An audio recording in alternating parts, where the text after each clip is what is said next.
Hello everybody. आज हम लोग कार्बोहाइड्रेट्स में हावर्थ स्ट्रक्चर ऑफ ग्लूकोज के विषय में जानेंगे। हावर्थ ने दो स्ट्रक्चर दिया हुआ था 1929 ईस्वी में। किस ईस्वी में? 1929 ईस्वी में हावर्थ ने दो स्ट्रक्चर दिया, और दोनों स्ट्रक्चर जो ग्लूकोज का दिया हुआ था वो किस पे दिया था? फ्यूरान पे दिया था, और दिया था पायरेन पे। किस पे दिया था? और जो दूसरा दिया था वो दिया था आपका पायरेन पे। फ्यूरान पे और पायरेन पे ये दो स्ट्रक्चर उन्होंने दिया हुआ था। फ्यूरान जो था वो 5 कोणीय था, और पायरेन जो था वो 6 कोणीय स्ट्रक्चर था, जो कि उसके 5वें और चौथे कार्बन के साथ ग्लाइकोसाइटिक बंध के द्वारा वो जुड़ते हैं। हालांकि इसी प्रकार से, जिस प्रकार से हावर्थ ने इस चीज़ को दिया है, सेम इसी प्रकार से आपके एमिल फिशर ने भी और उनके सहयोगियों ने इस पे पायरेन और फ्यूरेन यानी पायरिनोज और फ्यूरानोज के आधार पे ग्लूकोज के हाइड्रॉक्सिल समूहों को बताया था, और ये कहा था कि हाँ, ये ग्लूकोज के होते हैं और ये ग्लूकोज इस प्रकार से क्रियाशील होते हैं। इस पे हम देखते हैं जो पायरेन और पायरेन का स्ट्रक्चर रहता है। पायरेन का स्ट्रक्चर जैसे हमने आपसे बताया था कि वो कैसा रहता है? 6 कोणीय होता है। किस प्रकार होता है वो 6 कोणीय होता है, और जो 6 कोणीय है वो इस प्रकार से है। सॉरी, ये भी स्ट्रक्चर नहीं बना रहे हैं। अब आपका जो है, जो ये पायरेन है, पायरेन का स्ट्रक्चर, ये इसको हम पायरेन कहते हैं। इसको हम क्या कहते हैं? पायरेन कहते हैं। ये पायरेन स्ट्रक्चर में क्या होता है कि ये आपके 5वें कार्बन के साथ इनका ग्लाइकोसाइटिक, ये आपका ओ समूह होता है जो कि 5वें कार्बन को पहले कार्बन के साथ जोड़ता है, जिसको जो जोड़ता है उसको हम कहते हैं ग्लाइकोसाइटिक बंध कहते हैं या लिंकेज कहते हैं।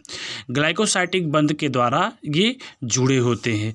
इनको, इस स्ट्रक्चर को हम क्या कहते हैं? पायरेन। क्या कहते हैं? इस स्ट्रक्चर को पायरेन। ये बनते कैसे हैं इस चीज़ को हम सीखते हैं।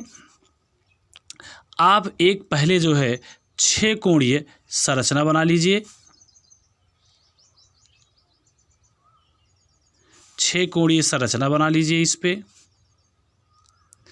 6 कोणीय संरचना बनने के उपरांत, चूंकि ये छठा कार्बन आप नहीं दर्शाते क्योंकि ग्लाइकोसाइटिक बंध होता है, ये 5वें कार्बन से, जैसे अगर हम काउंटिंग करें देख सकते हैं कि 1 2 3 4 5 और ये छठा होता है। लेकिन 6 इसको हम नहीं लेते क्योंकि इसी के साथ 5वें के साथ पहले का ग्लाइकोसाइटिक बंध बनता है। जैसे इस चीज़ को हम कहाँ और बेहतर तरीके से जान सकते हैं, यदि हम देखना चाहें तो एमिल फिशर के स्ट्रक्चर के आधार पर अगर देखें, जो विन्यासी रूप से उन्होंने लिया हुआ था उसके आधार पर अगर हम देखें तो इस चीज़ को हम और बेहतर तरीके से समझ सकते हैं। 6, ये देखिए आपका इन्होंने क्या बताया कि जो आपका एमिल फिशर ग्लूकोज का स्ट्रक्चर था वो क्या था? आपका जो OH समूह था, आप भली भांति जानते हैं कि कार्बोनिक समूह के ठीक दोनों ही कार्बन पे OH दाहिने तरफ था, और तीसरे कार्बन पे OH बाईं तरफ था, H फिर ये दाहिने तरफ था, और ये H। इसमें होता क्या है कि जैसे हम हावर्थ को समझने से पहले हम इस स्ट्रक्चर को इसलिए बता रहे हैं क्योंकि इसमें आपको थोड़ी सी दिक्कतें आ सकती हैं। वो कैसे आ सकती है? इस चीज़ को देखते हैं, समझने में दिक्कत आ सकती है, इसलिए हम इस चीज़ को पहले देख ले रहे हैं। सेम इसी स्ट्रक्चर के आधार पे आप जो है हावर्थ के स्ट्रक्चर पे रख लेंगे। कैसे रखते हैं? आपने बताया कि ये पायरिनोज है, तो पायरिनोज में क्या है कि 5वें एल्डिहाइडिक से 5वें कार्बन पे वो क्या करते हैं कि ये इसका OH समूह जा करके यहाँ पे जुड़ता है। किस पे? एल्डिहाइडिक ग्रुप पे। कहाँ पे जुड़ता है? एल्डिहाइडिक ग्रुप पे। और एल्डिहाइडिक ग्रुप पे जुड़ने की वजह से जो एल्डिहाइडिक ग्रुप था वहाँ पे OH और H हो जाता है। कैसे? आप भली भांति जानते हैं कि यहाँ से एक हाइड्रोजन, चूँकि यहाँ CHO था तो CHO में हाइड्रॉक्सिल समूह यहाँ पे जुड़ जाता है।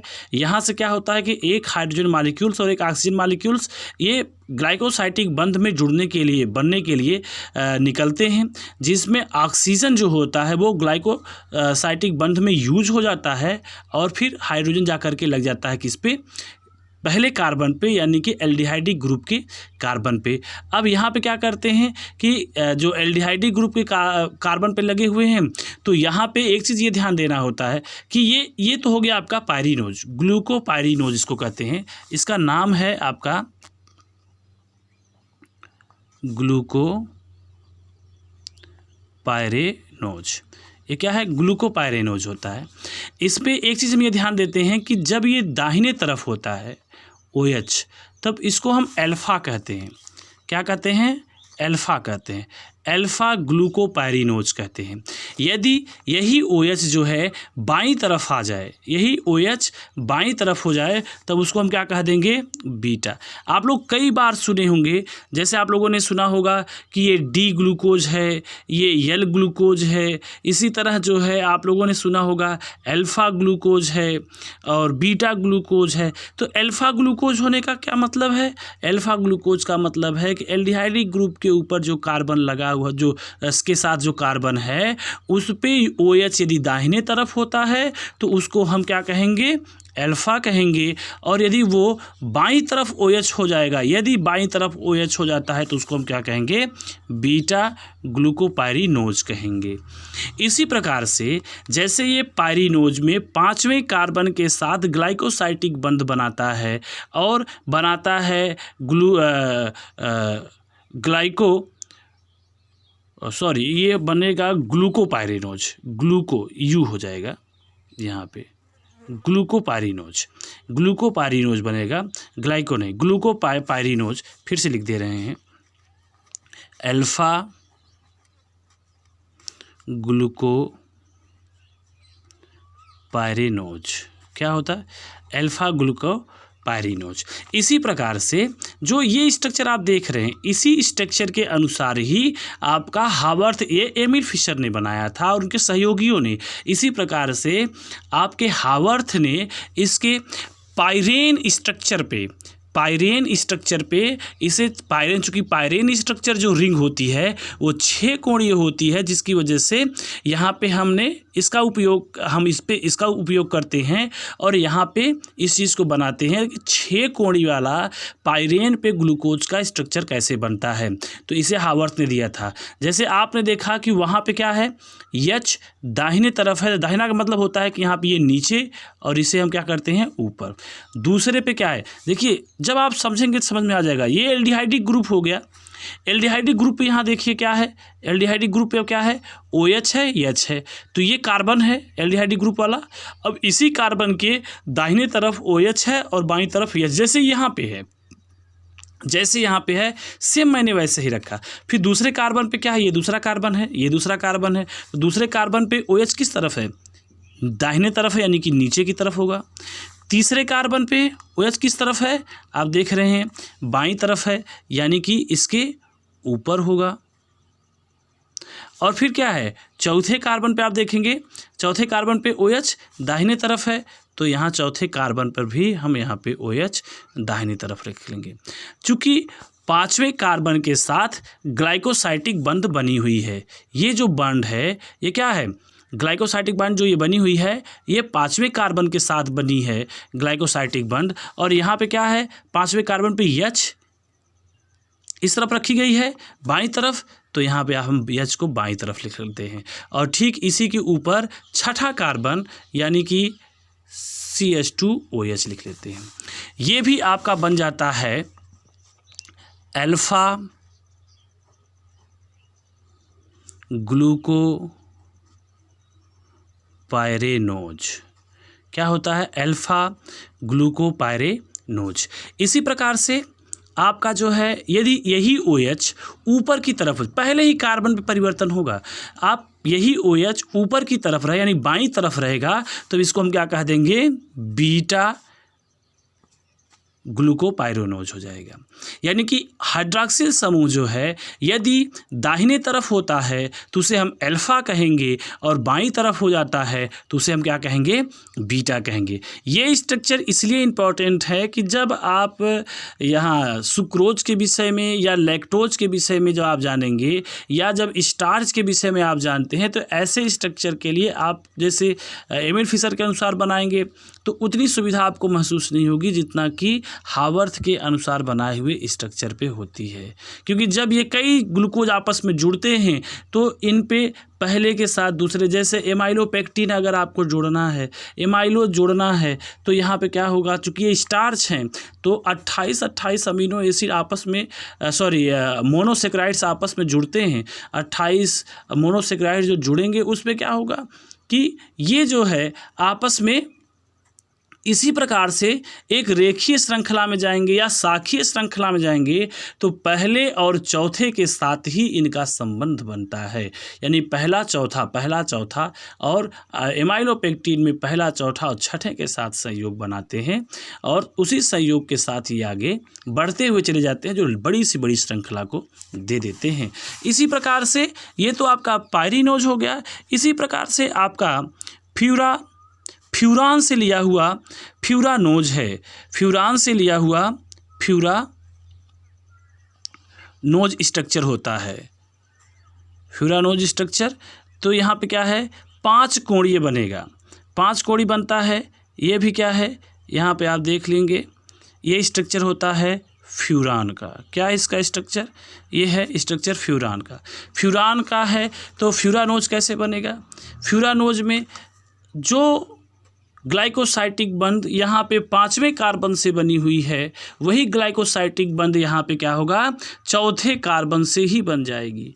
स्ट्रक्चर सेम होगा, स्ट्रक्चर में कोई परिवर्तन नहीं होगा। जैसे आप यहीं पे आप देख लेते हैं ये 5वें कार्बन से था तो 5वां कार्बन यहाँ पे सीधे सीधे लिखा जाएगा और चौथे कार्बन से जा करके ग्लाइकोसाइटिक बंध बना करके जुड़ जाएंगे। फिर यहाँ पे क्या करते हैं, जैसे यहाँ पे देख लें आपका, जैसे वो स्ट्रक्चर आप बनाएंगे यहाँ पे,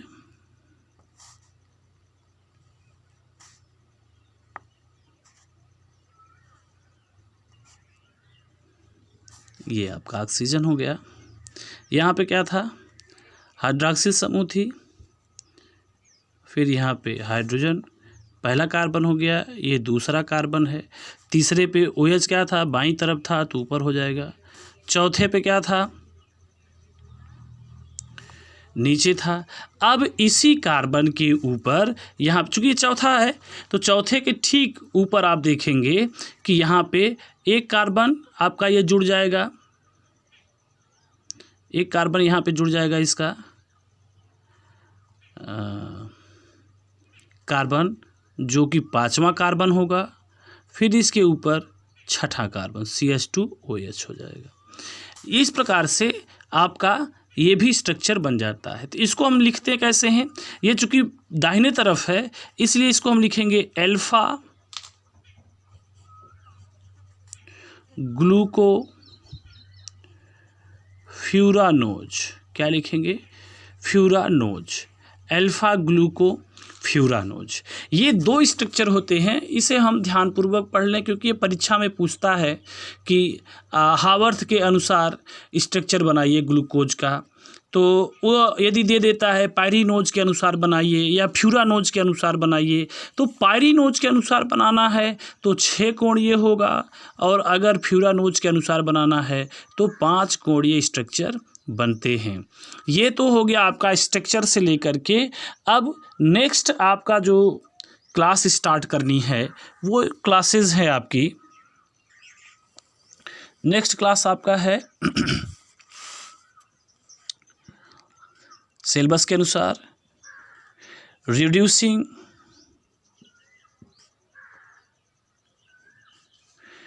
एंड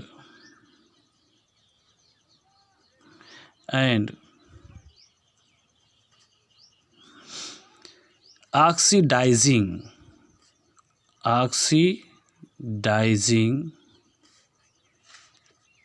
properties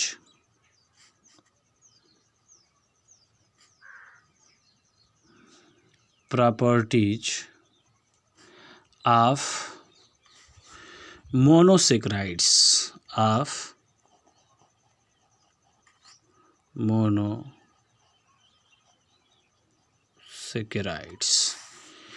नेक्स्ट चैप्टर आपका है reducing oxidising properties of monosaccharides. ये रिड्यूसिंग क्या होती है और ऑक्सीडाइजिंग क्या होती है, इसके विषय में जानने से पहले अगर हम एक बार ऑक्सीडेशन और रिडक्शन के विषय में जान लें तो शायद रिड्यूसिंग के विषय में हम अपने आप इस विषय को जान लेंगे। देखिए एक्चुअली क्या होता है कि ऑक्सीडेशन या ऑक्सीडाइज और रिडक्शन में आप भली भांति जानते हैं कि ऑक्सीडेशन में क्या होता है कि ऑक्सीजन जो है वो जुड़ता है, हाइड्रोजन के मॉलिक्यूल्स बाहर निकलते हैं। यानी कि हम ये कह सकते हैं कि ऑक्सीडाइज एजेंट वो होते हैं, यानी हम कह सकते हैं इसको कि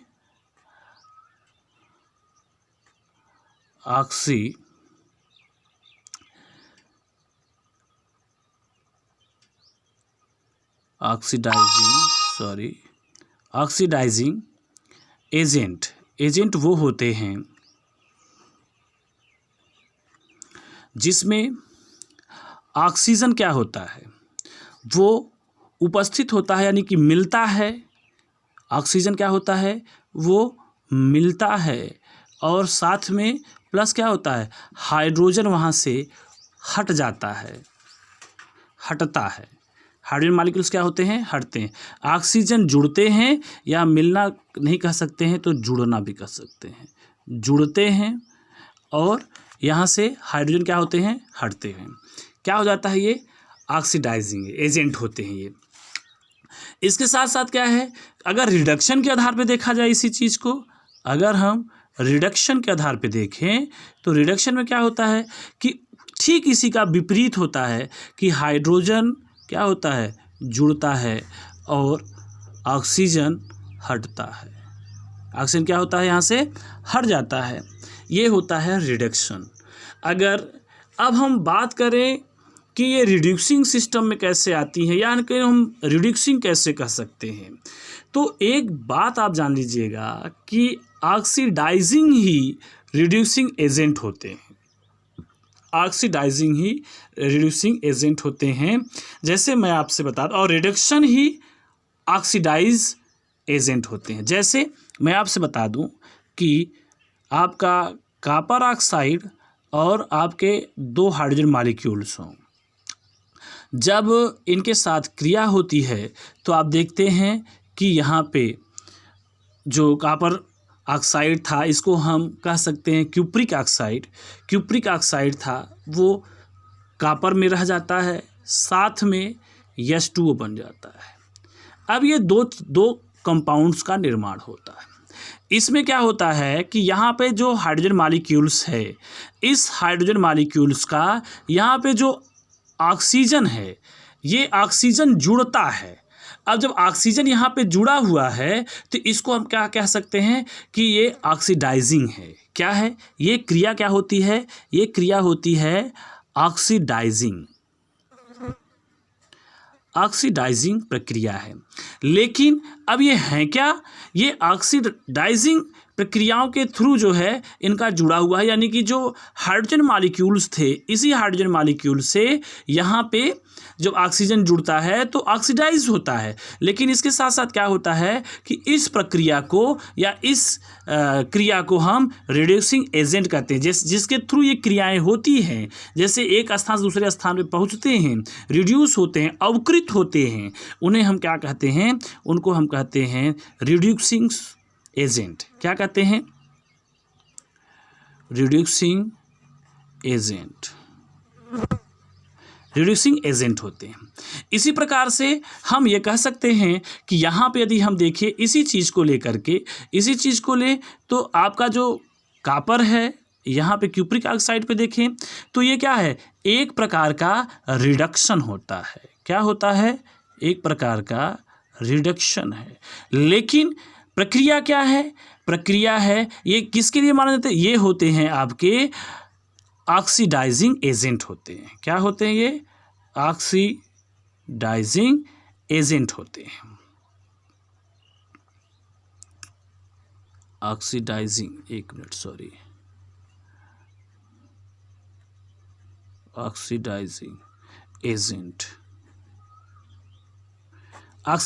एजेंट होते हैं। यानी कि हम ये कह सकते हैं कि वह प्रक्रिया जिसमें ऑक्सीडाइजिंग होती है उसमें रिडक्सिंग एजेंट पाए जाते हैं, और जिसमें रिडक्शन होता है उसमें ऑक्सीडाइजिंग एजेंट होते हैं। यानी कि हम इसको अलग नहीं कर सकते। यही कारण था कि मैंने आपको रिडक्शन के विषय में बताया इन सब चीज़ों को लेते हुए। इसके साथ साथ मैं आपसे अब बताता हूँ कि किस प्रकार से सिर्फ अगर रिड्यूसिंग की प्रॉपर्टीज़ हो तो हम उसको कैसे जान सकते हैं, रिड्यूसिंग प्रॉपर्टीज़ को हम कैसे पढ़ सकते हैं या जान सकते हैं। रिड्यूसिंग प्रॉपर्टीज़ क्या है? रिड्यूसिंग प्रॉपर्टीज़ में अगर हम सिर्फ रिड्यूसिंग को देखें तो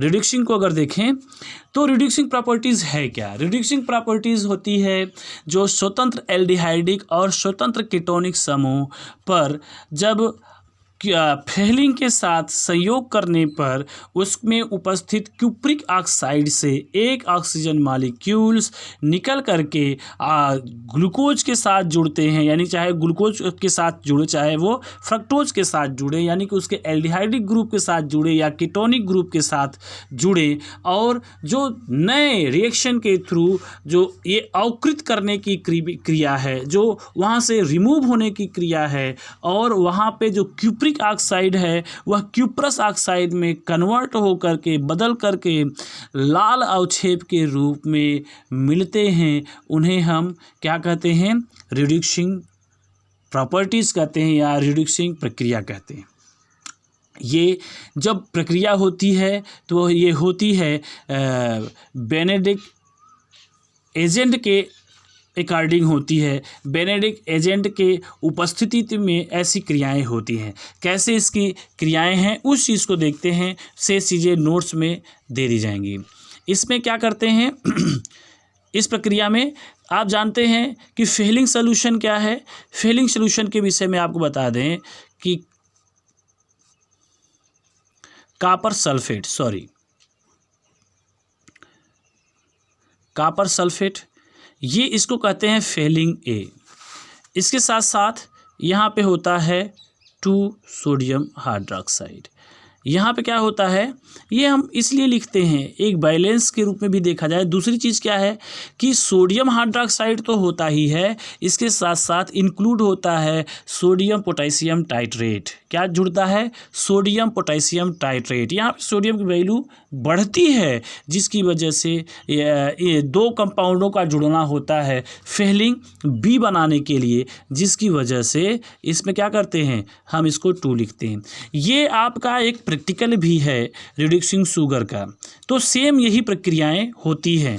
तो इसमें नेक्स्ट आगे कौन सी क्रिया होगी उसको हम देखते हैं।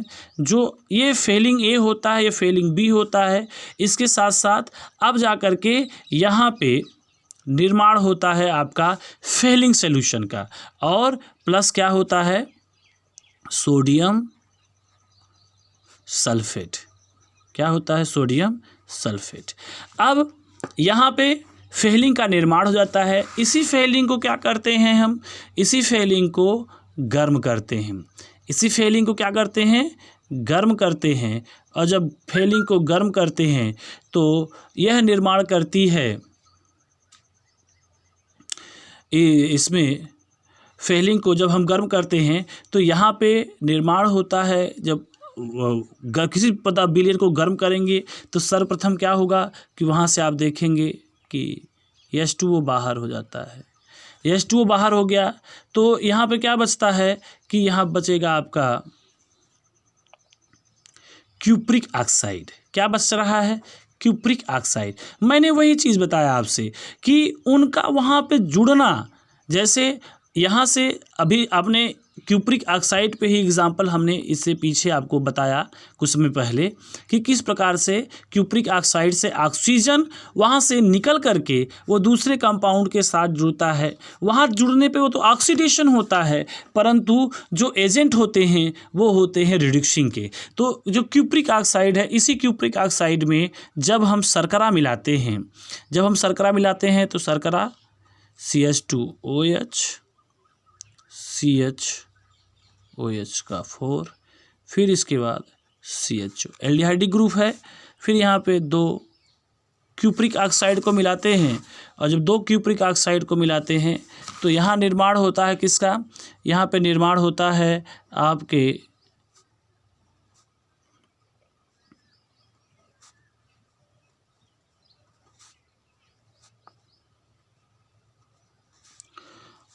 और प्लस क्यूप्रस ऑक्साइड का। क्यूप्रस, अब यही चीज़ मैं बताना चाह रहा था कि जैसे यहाँ पे ये क्यूप्रिक ऑक्साइड है, 2 ऑक्सीजन मॉलिक्यूल्स थे, तो यहाँ से ये क्या हुआ कि ये यहाँ से हट करके यहाँ पे आके जुड़ जाते हैं। कहाँ पे जुड़ते हैं, यहाँ पे आके जुड़ जाते हैं। और यहाँ पे जुड़ने की वजह से, जैसे अगर हम इसको इस आधार पे देखें, अगर हम यहाँ पे देखें कि किस प्रकार से ये जुड़ रहे हैं, तो आपको और भी बेहतर तरीके से समझ आ सकता है। 3 4 5 और ये हो गया आपका 6। तो हम लोगों ने सारे प्रक्रियाओं को वैसे ही रख लेना है जो ग्लूकोज का स्ट्रक्चर है, क्योंकि ये क्रियाएं सिर्फ हो रही हैं एल्डिहाइडिक ग्रुप पे, इसलिए हम इसको एल्डिहाइडिक ग्रुप को भी फ्री छोड़ते हैं। यहाँ पे क्या है कि प्लस आपके 2 क्यूप्रिक ऑक्साइड आपस में जुड़ रहे हैं। अब 2 ऑक्सीजन मॉलिक्यूल्स है, यहाँ पे क्या है, पहले हम नहीं कह सकते, लेकिन यहाँ पे CHO है, एल्डिहाइडिक ग्रुप है। अभी हम चूँकि इसलिए नहीं लिखे थे कि अभी जब यहाँ क्रिया दिखाते तो आपको शायद यहाँ पे काटना पड़े। तो यहाँ से क्या है कि अब बच क्या रहा है कि ग्लूकोनिक एसिड का निर्माण हो रहा है। तो ग्लूकोनिक एसिड का जब निर्माण होगा तो ग्लूकोनिक एसिड में क्या हो रहा है कि यहाँ पे 2 ऑक्सीजन, 1 हाइड्रोजन और 1 कार्बन मिल रहे हैं, किस पे, एल्डिहाइडिक ग्रुप पे। तो यहाँ पे क्या होता है, हाइड्रॉक्सिल समूह हो जाता है और यहाँ पे ऑक्सीजन चला आता है।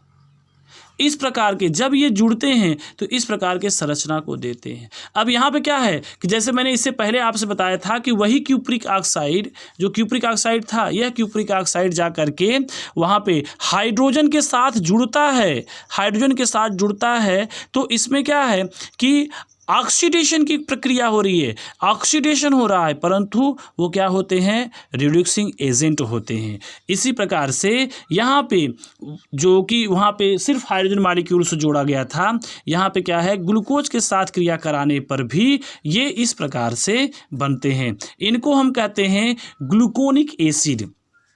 इसको क्या कहते हैं, ग्लूकोनिक एसिड। ये हो जाते हैं एल्कोहलिक ग्रुप के अंतर्गत आते हैं। ये ग्लूकोनिक एसिड होती है और ये बना लेती है क्यूप्रस ऑक्साइड। जो क्यूप्रिक ऑक्साइड था, जो आपका क्यूप्रिक ऑक्साइड था, ये क्यूप्रिक ऑक्साइड क्यूप्रस ऑक्साइड में कन्वर्ट हो जाता है। और जैसे ही क्यूप्रस ऑक्साइड में कन्वर्ट होता है, ये लाल ईंट जैसे लाल रंग को प्रदर्शित करते हैं। आपके नेक्स्ट लेक्चर में ऑक्सीडाइजिंग बताई जाएगी।